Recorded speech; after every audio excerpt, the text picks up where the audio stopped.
Hello and welcome to the Virtuous Life. I'm your host, Pat Odie Marie, and today I'm really excited because I'm doing something a little different.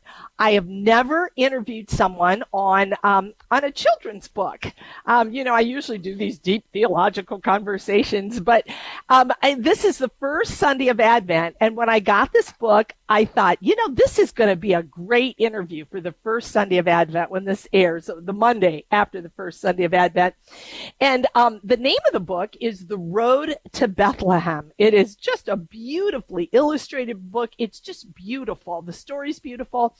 And so when I reached out to the company, they gave me the name of the daughter of the writer and illustrator of this book. So that's who we're talking with today, Rebecca Wildsmith, all the way from France. Rebecca, thank you so much for being here. It's an absolute delight, Patricia. So let's just get started by talking about your dad, right? I mean, your dad is the person that wrote this, illustrated this. So tell us something about him and how he kind of got started in this business, his training, his artistic skills, talents, those kinds of things. Okay, well, he started many years ago. He was born in 1930 in Yorkshire, which is a mining town up in sort of central England.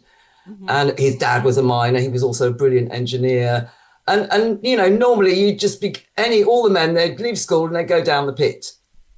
And my dad was like, there's no way I'm doing this. And one day he was at school, he wasn't sure whether he wanted to be an artist or a scientist.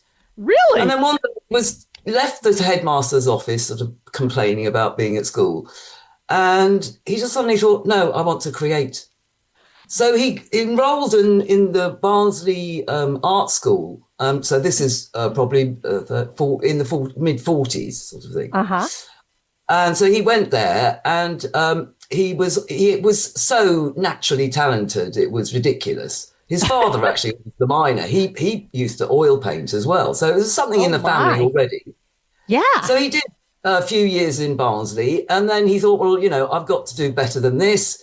So he went down to London to the fine art school. It was called the Slade, which is very reputable, very traditional and everything. And when he got there, he didn't realise that to enrol, you had to apply a couple of months before.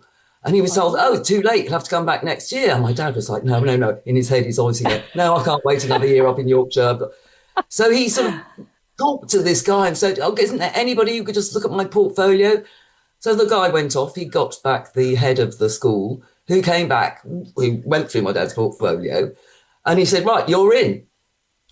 Good. So he was at the Slade School of Art for 3 years. Then after he left, he'd already met my mum when they were kids. And my mother was living in London at the time as well. And so... they would talk of marriage and everything. And, eventually they did. And then there were kids. And he's thinking, God, I'm trying to earn a living, those years as an artist. I mean, right. So he had his little scooter, Lambretta, it was called. And he started going around all the publishers because he found out, at the time there were, I don't know how many hundreds of books that were published a year that needed sort of book covers or maybe black and ink drawings. He was excellent draftsman, my father, and in quite a lot of his books, the earlier ones, especially one that's actually called The Illustrated Bible Stories, he does these beautiful ink, Indian ink, with the old nib in the ink and everything. Yeah. And anyway, so through his travels, so he did this for quite a few years and got more and more work. And then one day he was it was sort of like he had the break of his life because he went to Oxford University Press, who became his publishers and still are. And they were the ones that first published that Road to Bethlehem. It was in 2003, which in fact, that book was his last book that he illustrated. Really? And there was a new editor there who was called Mabel George, who was fabulous. And she just saw my dad's work and she went, oh my God. So she commissioned him to first do a book called The Tales of the Arabian Nights, which there was a cover and there were about 15 colour illustrations within the story. And my father was just became known for his colour his colors. He was sometimes even known as the Oh, magician color. they're beautiful. These illustrations were just like, they hadn't been seen, this sort of coloring in books. So in fact, he got a really bad review by one critic, and my father thought, oh my God, I'm done. Yeah. And so he went complaining to Abel, and he's going, oh God. And she's saying, no, Brian, that's exactly what I wanted. And because of that book, she then commissioned him to do his first book, which was an ABC. Okay. And it was also at the time, for printing, they could do full color printing, but it was extremely costly. So on all his these books he was doing for different publishers, the covers that were in color, you had to do like a different plate for each color, for magenta, for yellow, for blue, for black, etc. Oh, And my. this editor's father was a printer in Austria. And they had just discovered this new way of printing. So this Mabel said, right, your ABC, I've seen you, they're going to be printed by my dad. And they were printed so beautifully on really nice paper. It feels like handmade paper. Whereas today's paper, I call them sort of plastic paper a bit. Yeah. And so he got this book published, and it won the Kate Greenaway Medal, which is the equivalent, I think, of the Caldecott Medal in America. Okay. So his career just took off. Yeah. And all the reviews were like, oh my God, we've never seen, colors used like this, and the freedom that he used in these illustrations. And he just went from strength to strength to strength. And, created 82 books, of which I worked on 7 with him. Did lots of other things in his life, did silk screening. When we all left home, the 4 kids, because there were 4 children, he was really a painter. And that's, you can see in the book that you're hot. You can just see this painterly effect. So his books, they're quite timeless, because he just was such a natural at it. And, he rarely even did sketches. He just knew in his head. He spent hours on his balcony because many years later, when we were all young kids, my dad left England because he wanted the sun. So they moved to the south of France, which is in fact where I am. I live 5 minutes from where my parents used to live. He'd be sitting on the balcony, just staring at the beautiful landscape and the sea in the distance. And you just knew, his brain. How it looked. Yeah. And that's how he created most of his books. And that's amazing. They're just beautiful, all of them. Yeah. There are still, his English publishers have 5 books in print in England. There's a company called Starbright Books in Massachusetts who do about 10 of his books. And now we've got Sophia in Press, who I would like to make a little mention to them, to thank them so much. I've got a lot of gratitude and thanks for them taking up this road to Bethlehem. Yeah. And then consequently, after this, there are going to be 5 other of my father's religious books, because he didn't just do storybooks. He went through different phases. He did certain religious orientated books. So, Rebecca, you mentioned early on that you helped him with some of the books. So tell us a little bit about your gifts and talents that you bring that you brought to his work. Well, I was not an academic at all at school, in fact. And I used to spend, my youngest memories are sitting at the end of my dad's table and watching him just create these amazing illustrations. Mm-hmm. And, my dad would always say to me, Rebecca, no talking when you're watching, because I have to concentrate. If you've got questions, you can ask me later. Okay. And of course, there always were questions later on. And and I did this all my life with him. Even as an adult, after I'd moved away, whenever I came to visit my parents, I'd be like, what's the latest book, Dad? Have a look, And so, even as a kid, there was one book called The Lazy Bear. There was a lot of foliage and it was all quite graphic-y, and he's running a bit tight on the deadline. Uh-huh. So he actually got me and my elder sister to help paint in these different shapes. So the deadline was looming. So we helped him finish that off. And then later, I went to art school, did a year in France, but again, it was in France, so very academic and I didn't like it. So I went back to London. I did another foundation course, and then I went to Camberwell School of Art and Crafts, where I did graphic Okay. design, bookbinding, and I did quite a bit of graphic design. I absolutely adored doing the bookbinding, handmade leather books. I then got into doing little miniature ones because I was a bit broke at the time, and buying a huge sheet of whole skin of leather was pretty expensive. And just down the road, there was this brilliant cobbler who had all these offcuts. So I went in one day, explained, and I said, "Do you have any offcuts?" And he went, "Yeah, I've got loads." So Yeah. then I got into making, really like mini little Yeah. books. I do like 10 at a time. And then my life Wow. just took me in all different areas, and I've done so many different jobs in my life that are not necessarily artistic. I've even Uh-huh. lived in the Oud, which is down near Spain. Ended up working for this organic wine, independent winemakers. And then, Uh-huh. they got me on because they found out I did artwork. They said, "Oh, could you design some wine labels?" Ooh. So Yeah. I did that, and I've done all sorts of things. I've done in my village where I live. I do the window displays, and I'm at the moment in the middle of making the beginnings of the Christmas window Oh, display yeah. for them. Right. And then That I've done sounds all wonderful. sorts of other things, but we're not going to really Yeah. talk too much about me because it's the whole thing more about my No, but I, dad. I wanted to get a little taste because I could tell you definitely have an artistic background too in your Yeah, yeah, life, and you did help him with different things. And I yeah, find it amazing when you were talking about your dad that he was thinking about art or science. Talk about two different sides of your brain.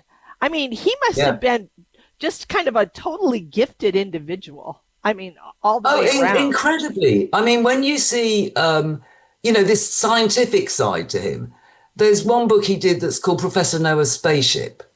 And the Oh, title page is this pencil drawing of this rocket. And then he's got all these different lines and things. And then he's got all these calculations, me being wow. hopeless at maths, 2 times 6 divided by, whatever. Yeah. And then he was really proud of his white Mercedes 280 SE. And Uh there's huh. even a little mention of that. He'd always wanted a Porsche. And there's a little mention of Porsche, but tiny writing. He was Oh, ambidextrous as well. His wow. party beat was extraordinary because he did a lot of touring, a lot in America, actually, in the Wow. 60s, 70s, 80s, going around to librarians, talking and with Yeah. children. And at the end, if it was in, a big blackboard, he'd literally have a chalk in each hand. And his sort of signature picture was a lion with lots of birdies. He loved birds, my father. Uh huh. And he'd do the lion together at the same time, like the head. Then he'd do the eyes, and then the body and the tail and the feet and the legs and the paws. And then he'd do little birdies.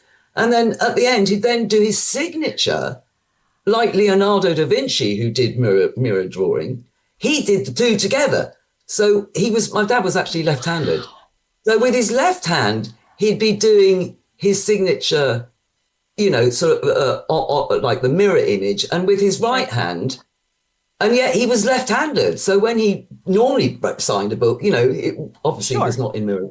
So he was like, and when he played tennis with friends who didn't know that he was ambidextrous, Uh huh. they'd see like he keeps going, to the right and everything. I'll get him on the left. And my dad would just swap the tennis racket round and go, boom. And they go, what? I can't imagine being able to draw something with both Oh, it hands was at the same extraordinary. time. I Yeah. mean, the What a rounds of gift. applause he got Oh, was I extraordinary. So tell me, Rebecca, because Yeah. we want to talk about a little bit about this Mm. book because here we are, first week of Advent.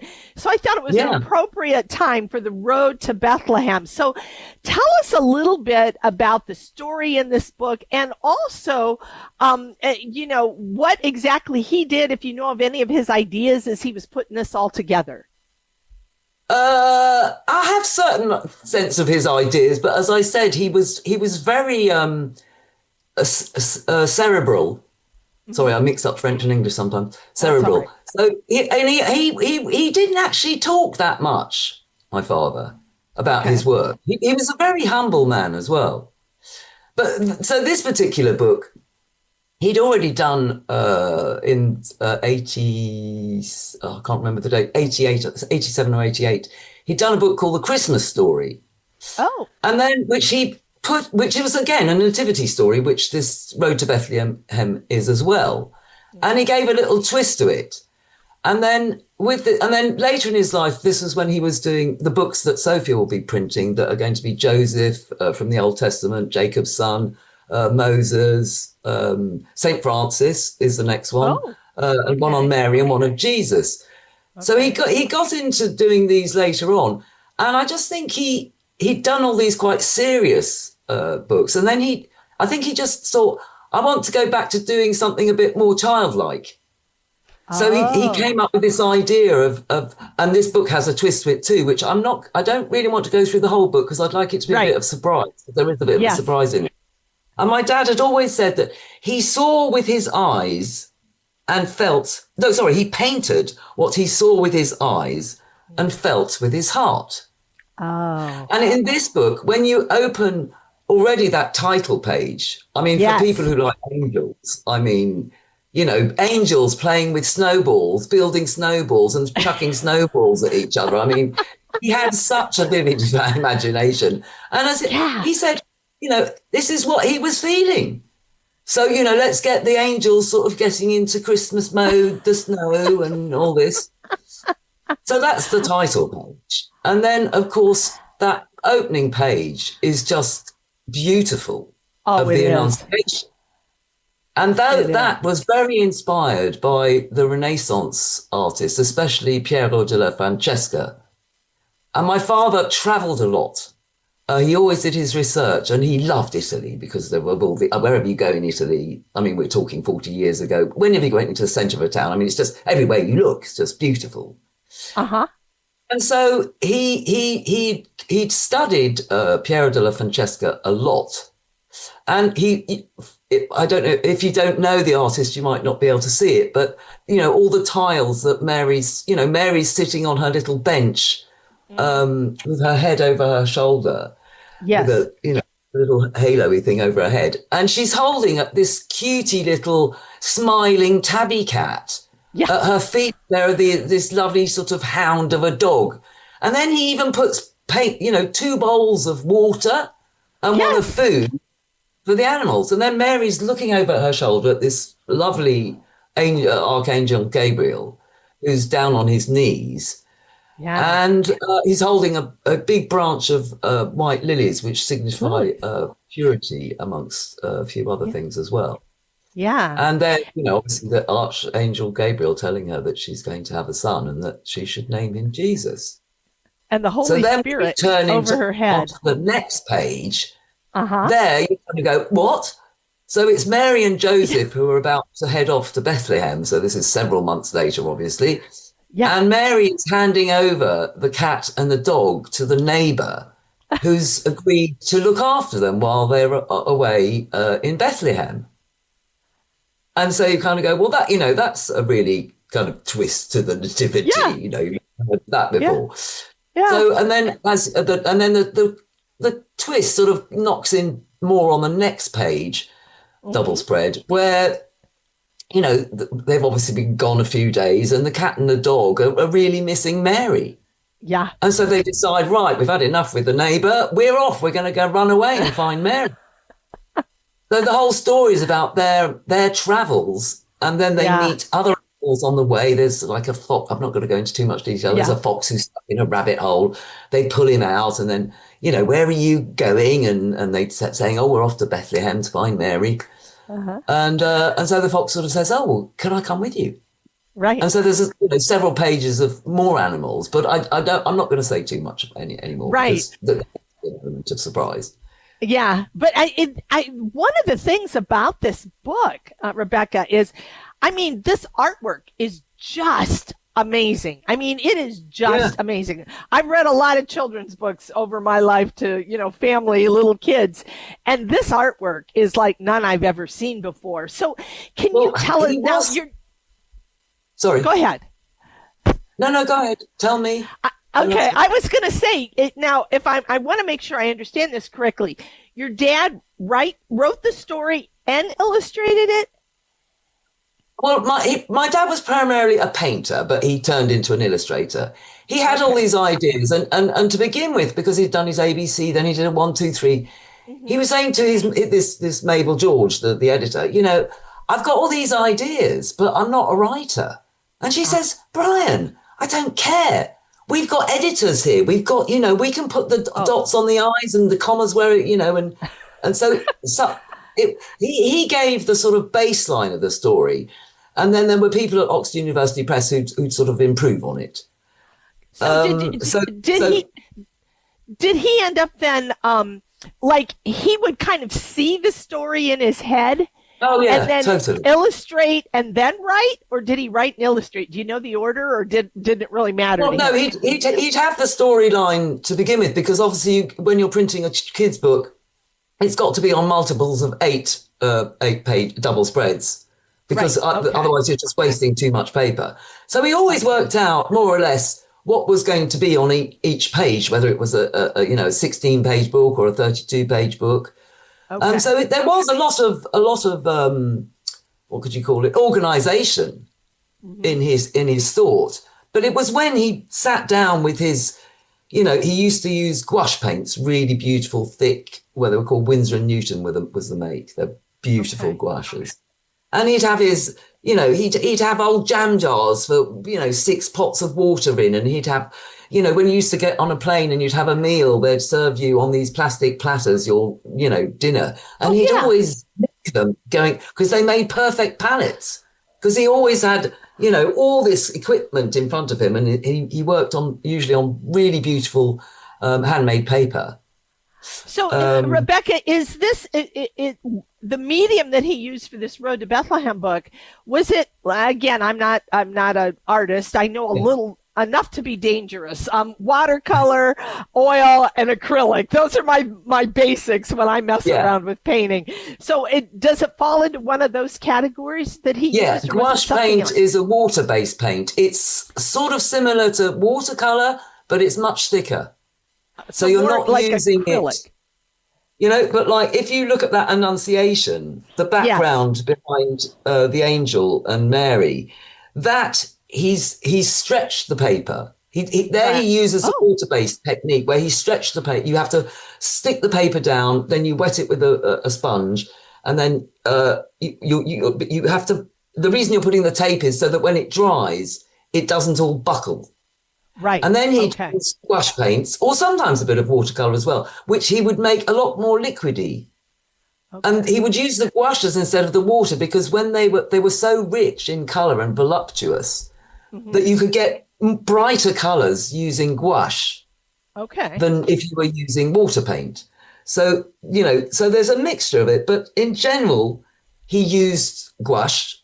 And then sometimes he'd even, to get some of his textures, which you can see in some of the other pages, he'd sometimes even paint around where he wanted the texture a really thick coat of gouache. And then he'd sort of let it dry almost. And then he'd take, it could be a razor blade or a toothpick or something that was on the table around him, because he was very messy. He would gouge out sort of lines and shapes and stuff to get these textures. And then when it was either nearly dry or dry, depending on the effect, because he got very good at them, he'd then put layers of gouache in all different colors to get these beautiful textures that he created. And, it's not for nothing that he was renowned as literally by so many people as one of the best, if not the best children's illustrator. In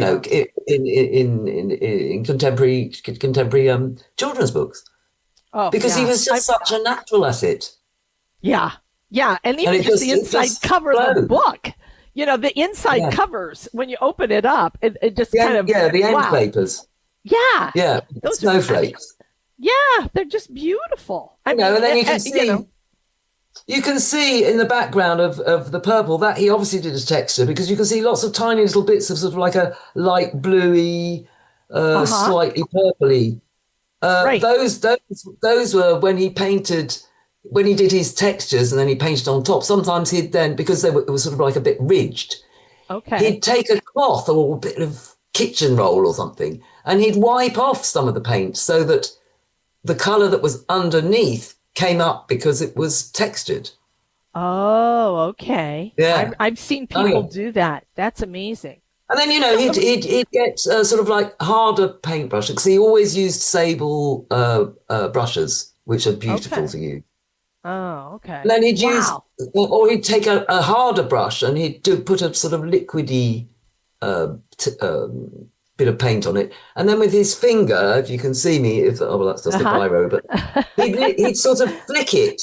He'd flick it. Oh, yeah. And would do splattering effects. Splattering effects, he had paint sable brushes that, literally had about 10 hairs on them. And that was how he often did the detail on a lot of his animals for the fur. Oh, he'd do the background and then he'd let it dry. And then he would just watching him, it was just a pure delight.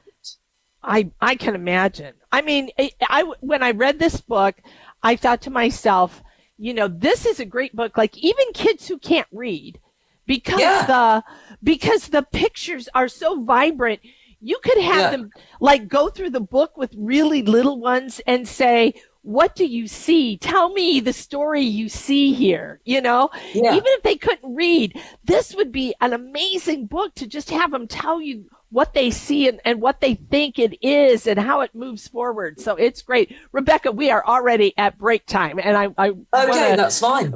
I want to make sure that everybody on the radio here knows who we're talking to. We are talking to Rebecca Wildsmith. She is the daughter of Brian Wildsmith, who is we're talking about his book from Sophia Press, The Road to Bethlehem, that has just been republished by Sophia. And we're going to talk before the end of the show a little bit about, because Sophia is going to be publishing kind of a series of Brian's religious books. And so this is kind of the first one, and it's just in time for Advent. So again, this would be a great book for people to look up and get for Christmas and for Advent, really, just to help your kids get ready for this road to Bethlehem, because that's what we're all doing during this Advent season. So come back on the other side of the break as we continue this conversation with Rebecca Wildsmith and continue to talk about this book and just the many gifts of her father. You are listening to The Virtuous Life, and I am your host, Pat Odie Murray. In Matthew 13, Jesus said, "The kingdom of heaven is like a pearl of great price that a merchant would sell everything he has to buy." If you think about it, God loves you that way. You're His pearl of great price. He gave everything for you. And He wants you to love Him and other people the same way. The pearl of great price costs you. Of all the crazy things that came out of the sexual revolution, the dumbest is the notion of free love. A love that doesn't cost you anything. I prefer real love. Real love binds itself to the beloved. Real love demands the sacrifice of your time, your attention, your self-centeredness, your thinking. Real love leads to vocations and vows that bind you to priesthood or religious life or marriage. Real love leads to committed and rewarding friendships. It makes us fathers, brothers, spouses. It makes us human. Real love's the path to real life. And while it's anything but free, it's also the only path to real freedom. This is Chris Stefanik from Real Life Catholic. I worked in pro baseball for a long time, and we play on Sundays. And it was an easy excuse. I took the easy out and just didn't go to Mass. When I was in college, I ended up having a lot of questions about my faith, and I ended up leaving the church. I might have gone to church, at Christmas time, gradually quit going. Went through a divorce and ended up being a single parent. If I didn't have church or God, I would be back at that lonely stage, that trouble stage.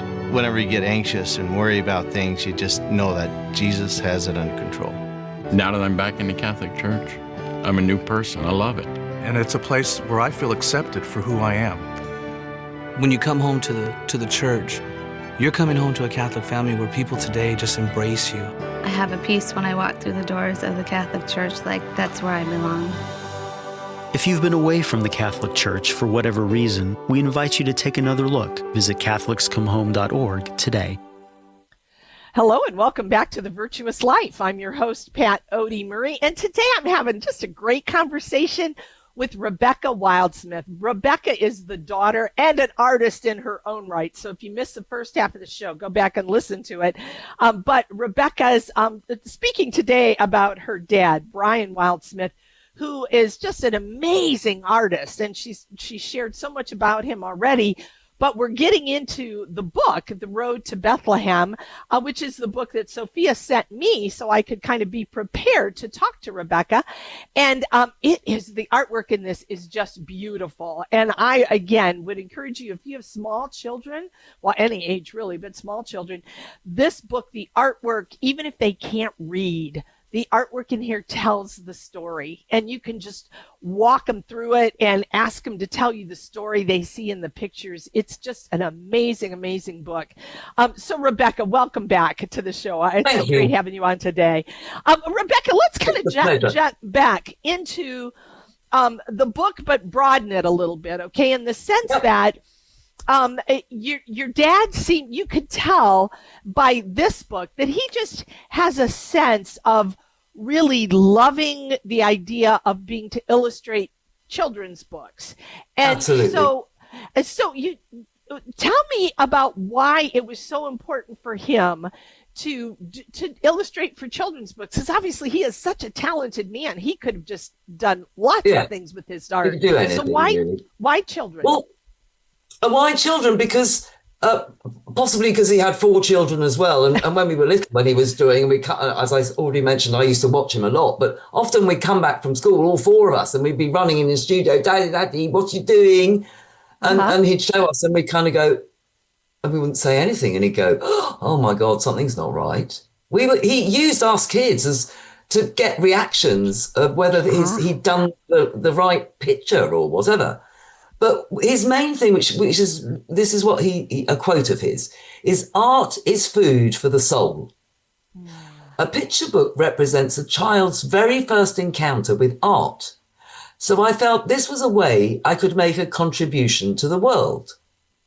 A drop in the ocean, maybe, but this work offered a chance to communicate to children the importance of such things as kindness, compassion, friendship, and beauty.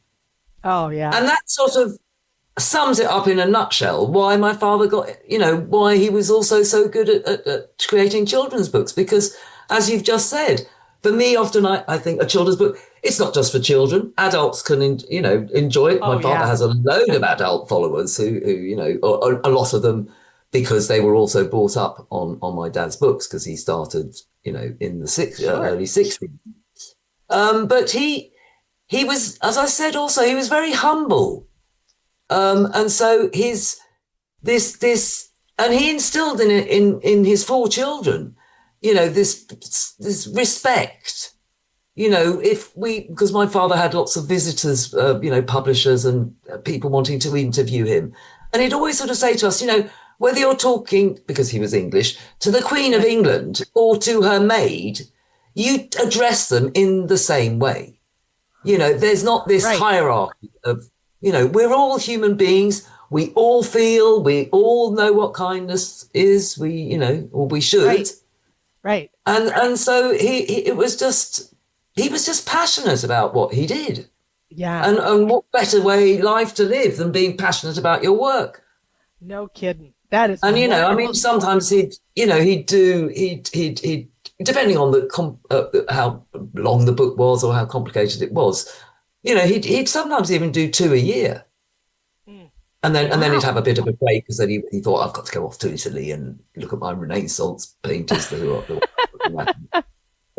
go on a tour to Japan, because he was very almost venerated in Japan. And so, he did 4 books with a Japanese philosopher who had these children's books. Yeah. And my father, he only ever did his own stuff. Yeah. And so when this, it was called Daisaku Ikeda. He's passed away, like my father as well. Mm-hmm. He was very well known, and he'd written lots of other books about philosophy and all this sort of thing. And my father was sort of thinking, God, doing someone else's book stories, yeah. And then when on the quiet, he was told because there's always a whole entourage when he went to Japan, sort of saying, Brian, I really think you should think about this. And he did 4 books. They did 4 books together with this, just my dad doing just the illustrations. And they're absolutely stunning.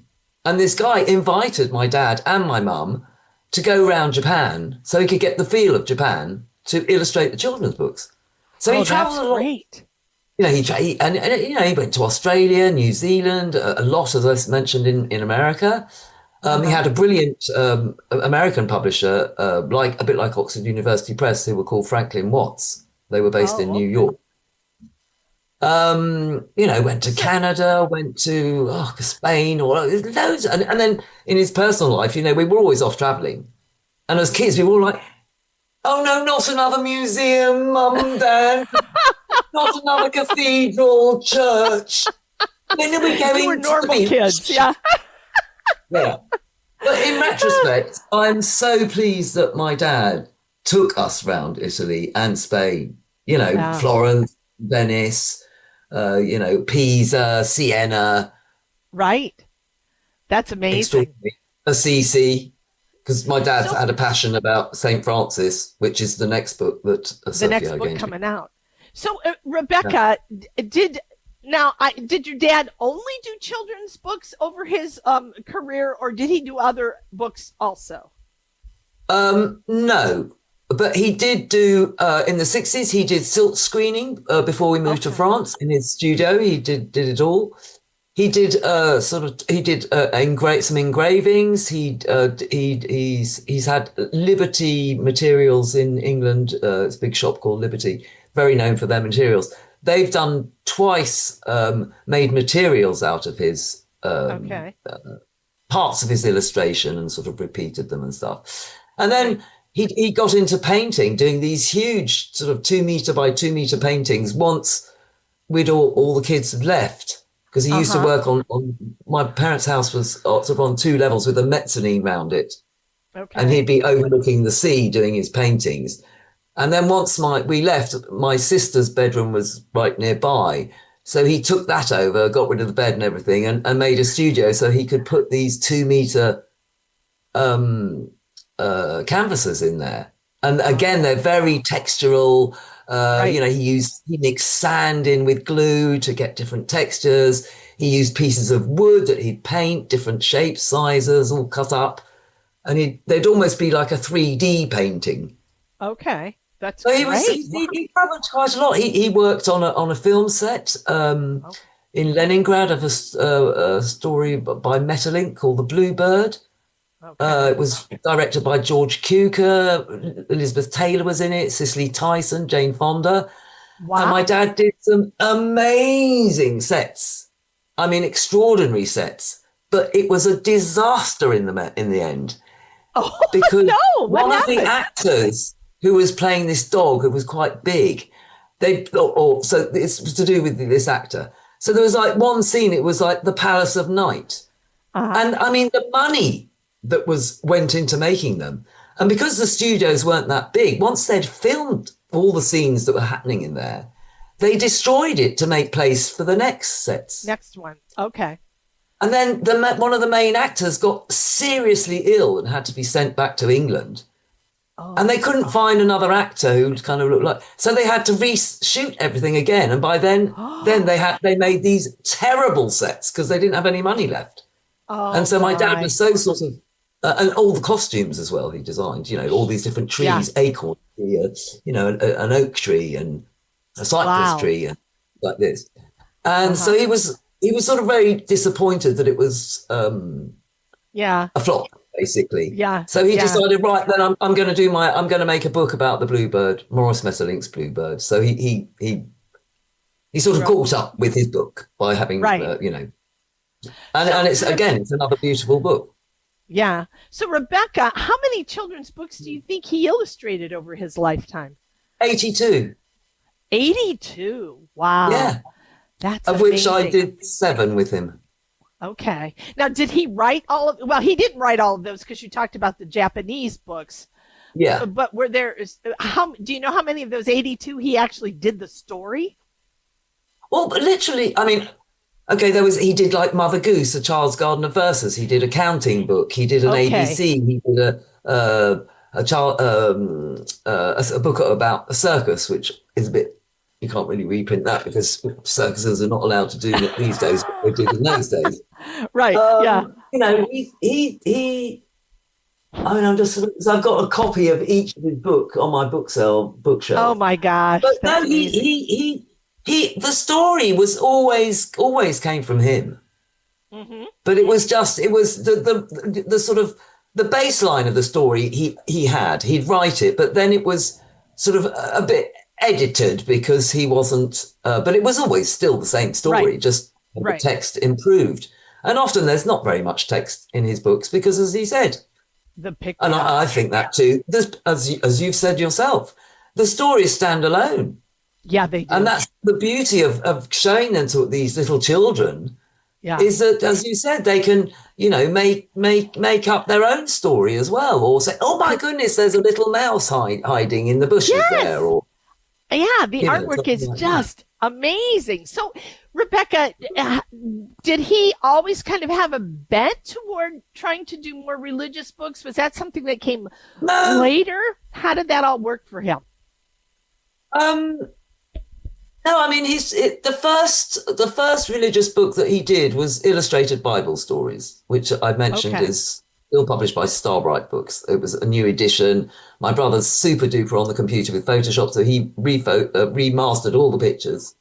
Oh, And wow. it was rewritten by somebody else because the text was very a bit old. That was done by an English priest when it came out in the 60s.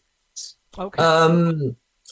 And then later, because his passion for Renaissance painters, he'd been to Arezzo, where there are these famous frescoes of Piero della Francesca about the true cross. Oh, okay. And so he absolutely loved those, and then that inspired him to do sort of like his own version of the true cross. And then a Christmas one came, which, as I said, is the Christmas story. And then, Right. his last book being this one was another nativity story. Yeah. And he loved architecture. He was really good at, as I said, a draftsman. But his architect, in a lot of his books, he'll when he draws a CC in St. Francis, that's the next one, Sophie, you're bringing out. I mean, it's just beautiful.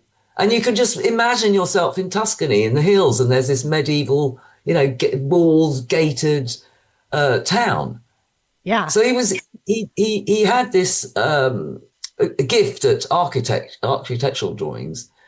And so that's why I think he got into doing Moses and Joseph from the Old Testament. Old Testament, Jacob's, right. Jacob with the coat of many colors. And he'd always research. And the architectural drawings, I mean, I could show you, but your viewers can't see. Yeah, exactly. The drawings that are done, of in Egypt and around that area, are quite formidable. And he loved, as I said, he also worked for a dance company in California, which I helped him on as well. It was called a production of the Velveteen Rabbit. Oh my gosh, I love that book. He loved doing costume design. I mean, when we were little, he'd take us to the ballet whenever he could. And our favourite was at Christmas because that was the Nutcracker Suite. Okay. And he was in anything theatrical, and most of his, especially the religious ones, because they're going back thousands of years. Right. The clothes are all quite costume-like as well. Right. Yeah. Wow. So, That's amazing. I think that was a way of, because we were in Egypt and the pyramids and those temples they had, all covered in hieroglyphics and stuff. I think he got into doing that, choosing, such a well-known story, for him to be able to, do something slightly different than your sort of what you could call a more sort of traditional little children's book. Right. These religious ones, Joseph, Mary, and Jesus and Moses, they're not what I would call. You probably wouldn't give them. I mean, but a little child could, but they're not. They weren't orientated to sort of 3 to 6 year olds or 8-year-olds. But as I said, for me, publishers like to say, "Oh, this book is for a 3 to 6 year old." Right. But for me, it's like anyone can enjoy it. So exactly. At that point, he obviously decided, I've been doing this for so long, I want to try something a bit different. Right. And chose, the oldest stories in the world. I love it. I love it. I have a question about the book itself, the Road to Bethlehem. Sure. As I got to the end of it, and there's a page that I'm kind of wondering, okay, what were they doing here? Where it says, enjoy the glimpse of another way cat and dog's journey might have gone. And there are other pictures. So can you kind of tell us what is kind of expected with this page? Like, why is it included? What was the hope of having this at the end? Okay. Well, after my father died, we were kids. And so we knew he was an illustrator, but we didn't know what went on with his cupboards and everything. And after he passed away, we had to sort of clean the house out. And we found so much information and so much stuff that we decided we're making a website for him. So for any listeners, if you want to know more about my dad and his whole life story, more or less, and all the books he did, because it's sort of divided into different sections, the website, it's really easy. It's www.brianwildsmith.com. So to put this website together, we're finding all this stuff and we're going, God, I didn't know he had this. And as I did say earlier that, my father very rarely did sketches beforehand. He just did it straight on the paper sort of thing. Right. And amongst all this stuff of his, we found these drawings of the Road to Bethlehem. So, of course, we weren't going to throw them away. And then, 10 years later, a bit less, 8 years later, Sophia Press decided to publish this Road to Bethlehem. So I thought, well, we're now 22 years later from when it was first published. I sent them off to Anna Maria, who's at Sophia, saying, look, I don't know if this is of any interest, but we found these pictures that my dad, these sort of sketches that are sort of very related to the story, but they're not the same. And she decided it would be a nice way to end the story. And I love the way that they've made them with like the shadows underneath, so they look as though they're standing out of the page. Yeah, they do. And obviously on the right, there's some text about my dad. Right. So these were obviously when he was drawing it. I mean, if you look at the first one at the top, it's the cat and the dog running away, which they are in the actual book. Right. But it's seen from a different perspective. Exactly. So and there they meet a goat, but the goat, it doesn't actually figure in the story.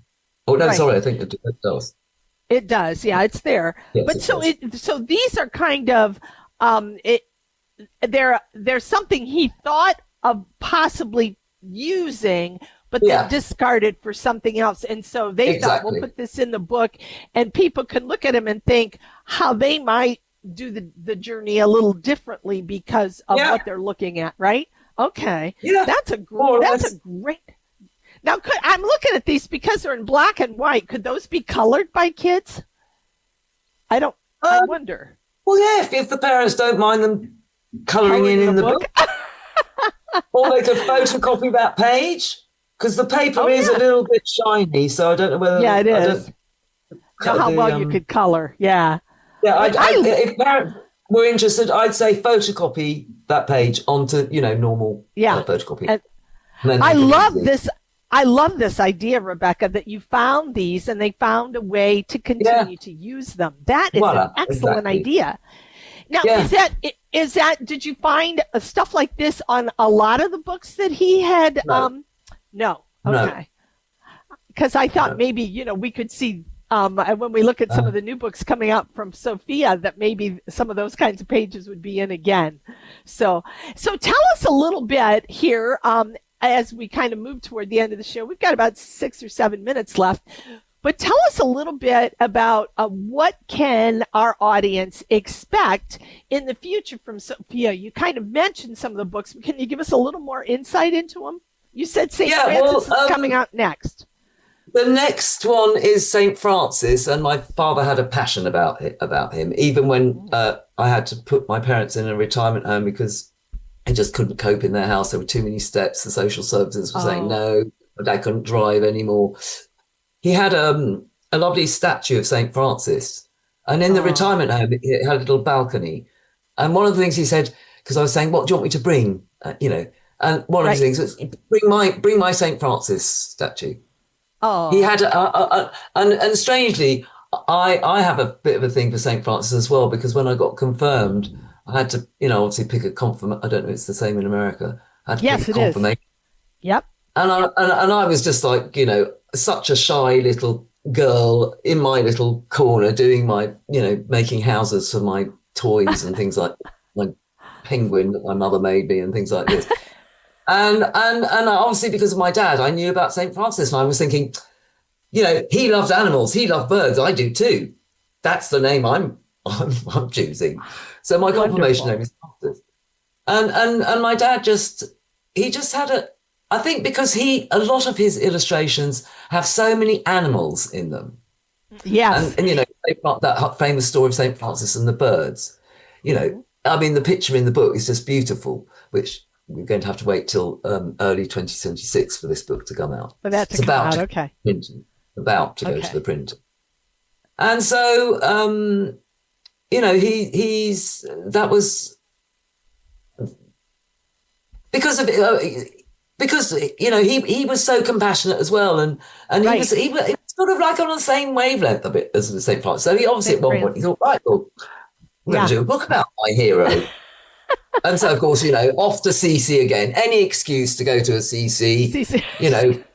Drink some Italian wine, look at all the beautiful architecture, eat pasta, because you know how good Italian food can be. Oh yeah, wonderful. And then also he had a very good art shop on the way in Italy that he'd often stop off and buy his stuff and paper and goodness knows what else. Any excuse he could do to go to us. So Rebecca, he did the book on St. Francis because he had a great love for it. But you mentioned Joseph, Jacob, Mary, and Jesus. How did he come to those? Well, I wasn't living at home anymore, so I'm not 100% sure. But obviously, I think probably he chose Joseph because he's very known for his coat of many colours. Right. And, what happened in his life was quite, in a way, could be seen as quite dramatic. His brothers wanted to kill him off because he was Jacob's favourite son. And, then he gets dragged off and shoved into prison, if I remember correctly. And then he has his dreams. That's it. Yep. He has his dreams. And then, of course, the Pharaoh, who's this guy, gets him out, and it's quite a fascinating story about it. So, and just all the there's like when they're traveling through this when the sea parts when they're trying to escape. I mean that picture is just amazing. You've just got these huge waves and this crowd of people and horses and donkeys and things coming through, and fish all flying around in the air and stuff. Oh, wow. And so it was because they were sort of a bit theatrical in a way. Sure. And he loved all that sort of thing. So that I'm sure that's why, and plus all the architectural side of the architecture of those times. Right. It was just up the street. Yeah. And so, of course, then, sorry? No, I was going to say, so can you give us a little insight? Because Mary and Jesus, what kind of did he take a certain approach when he wrote a book about Mary, or a certain approach when he wrote about Jesus? Can you give us a little insight into what that was? Well, with Mary, again, this goes back to his love of Renaissance art and what they were called were triptychs, where there were like sort of three images together, and sometimes they were on three different panels that sort of had hinges so you could sort of stand them up.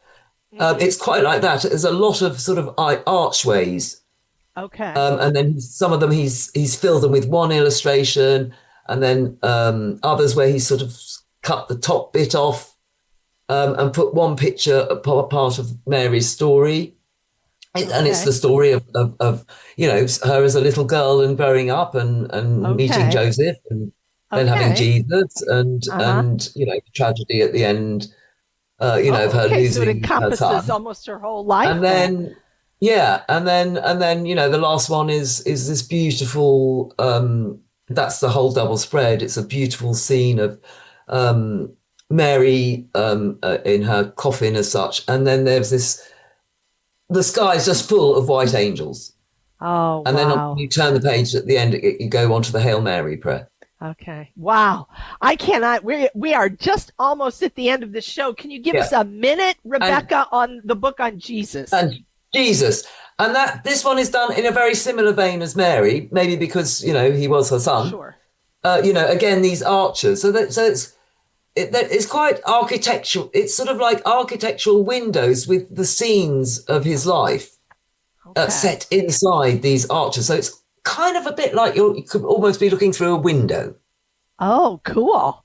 That is wonderful. Oh my gosh.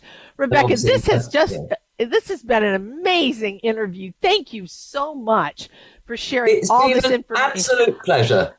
Oh, Rebecca, it's wonderful. Let me fill my audience in one more time. We are talking to Rebecca Wildsmith. She is the daughter of the late Brian Wildsmith, who he's illustrated 82 children's books. And the one that we are talking about this first week of Advent is The Road to Bethlehem. Again, it's published by Sophia Press. They're getting ready to do a series, a 5-book, the way it sounds, series of his work, or 6-book series. And this is the first one. And it is a beautiful, beautiful book. And I would tell you, if you get on the internet and get this ordered, because this is an amazing way to help your children prepare for the birth of our Lord. Thanks again, Rebecca, for being with us today. I greatly appreciate it, for you taking a whole hour with us. And thanks to the audience for listening. And remember, we are all on the road to Bethlehem this Advent season. So join us next week. And thanks for listening this week to The Virtuous Life. I'm your host, Pat Odie Murray.